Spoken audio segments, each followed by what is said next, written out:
There's something I've noticed over the years, something that doesn't always get talked about. When you're laughing, a golden retriever will join in. When you're excited, they'll match your energy without hesitation. But when you're quiet, when the room grows still, when you sit down and don't say much at all, that's when they come closer, not to play, not to interrupt, not because they want anything from you. They come closer, simply to be near. If you've ever shared your life with a golden retriever, you've seen this happen. It's subtle, almost easy to miss if you're not paying attention. You sit down after a long day. You exhale a little deeper than usual, and without a sound, they move in beside you, a warm body resting against your leg, a head settling gently near your knee. Sometimes, just a quiet presence on the floor at your feet. No demands, no noise, just company.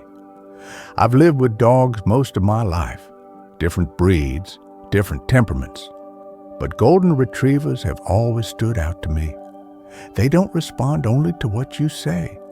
They respond to what you don't say. They notice pauses. They notice stillness. They notice when your voice disappears from the room. And somehow they understand that quiet doesn't always mean peace. Sometimes it means you're tired. Sometimes it means you're thinking. Sometimes it means you're carrying something you don't feel like putting into words. Golden retrievers seem to recognize that without needing an explanation. I remember mornings when the house felt larger than it used to. After retirement, after the routines changed, no alarms, no rushing out the door. Just the quiet hum of the morning and a cup of coffee slowly cooling on the table. Those were the moments my golden retriever stayed closest. Not during walks, not during playtime, but when I sat still for a little too long, staring out the window, that's when he would quietly walk over, lower himself down beside me, close enough that I could feel his warmth, almost as if he knew that words weren't needed. Golden retrievers are observers. They watch your breathing slow. They notice when your shoulders drop. They sense when your thoughts drift inward. You don't have to be sad. You don't have to be upset. Sometimes being quiet is enough. And for a golden retriever, that quiet is an invitation to stay. As the years pass, quiet begins to mean something different. When we're younger, quiet feels temporary. A pause between plans, a short break before the next thing begins. But later in life, quiet settles in more deeply. It becomes part of the rhythm of the day, and golden retrievers seem to understand that shift. They don't treat quiet as something to escape. They don't rush to fill it with noise or movement. They respect it. I've noticed that golden retrievers don't stay close during every silent moment. If you're distracted, if you're restless, if your quiet is tense or impatient, they'll often keep their distance. But when your quiet is reflective, when it carries weight, that's when they move closer, almost carefully, as if they don't want to disturb what's happening inside you. There's a kind of emotional intelligence in that. Golden retrievers read more than tone. They read posture. They read energy.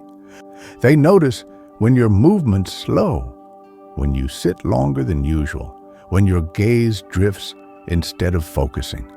They sense when you're not waiting for something to happen, but simply being where you are.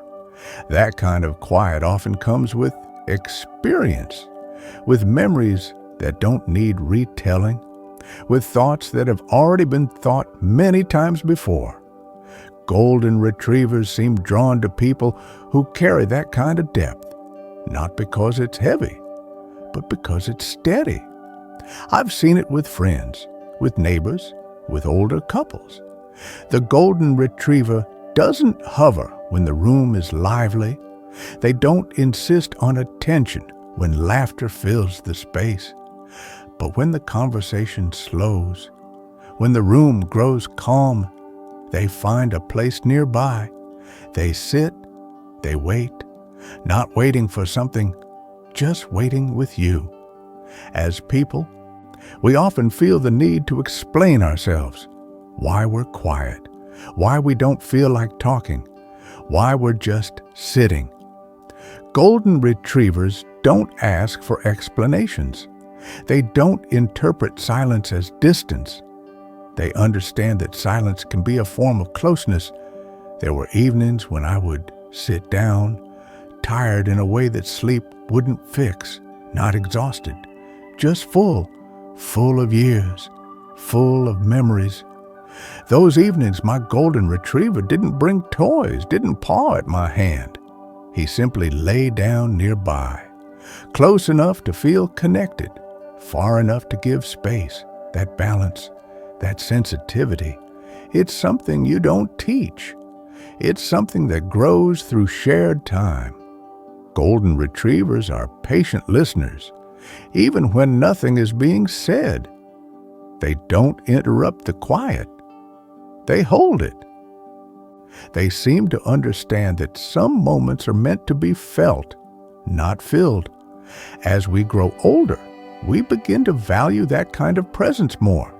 Someone or something that doesn't need us to perform, that doesn't expect constant energy or conversation. Golden retrievers offer that effortlessly. They accept us as we are in the moment, quiet, reflective, unhurried. The longer you live with a golden retriever, the more you come to understand something quietly meaningful. They don't just walk beside you through busy days, they stay with you through the slower ones. And over time, it's those quiet moments that matter the most. Not the routines, not the schedules, not the things you can easily explain to other people, but the moments when you sit still, when words don't come easily, when you're simply present. As life goes on, everything naturally slows down. The house becomes quieter. The days feel less crowded. Thoughts have more space to linger. Golden retrievers don't resist that change. They adjust to it. They soften their movements. They lower their energy. They learn when closeness matters more than activity. They don't expect you to keep up. They don't pull you forward. They stay where you are. There's a deep kind of comfort in that. A golden retriever never asks you to explain your silence. They don't treat it as distance. They understand that quiet can be shared, that it can be peaceful, that sometimes being together without speaking is enough. Many people who've lived with golden retrievers eventually say the same thing. My dog just understands me. And maybe that's because golden retrievers don't listen only to words. They listen to presence. They understand when the most meaningful thing they can offer is simply staying close. Those moments don't look remarkable from the outside. A chair, a dog lying nearby, a room filled with stillness. But inside those moments, there's connection, not loud, not dramatic, just real. And if you've ever experienced that kind of companionship, if a golden retriever has ever chosen to sit beside you when you were quiet, then you already understand why these dogs mean so much to so many people. This channel exists for moments like that, to reflect on them, to slow down with them, to remember what quiet connection feels like. If this story resonated with you, if it reminded you of a golden retriever you've loved, or one who's quietly part of your life right now, you're invited to let us know by giving this video a like. And if you'd like to continue exploring these moments, these small, meaningful pieces of life shared with dogs, you're very welcome to subscribe to the channel. There's no rush, no expectations, just a place to return to whenever you feel like it. Because some of the strongest bonds in life aren't built through noise or words. They're built in the quiet moments we share.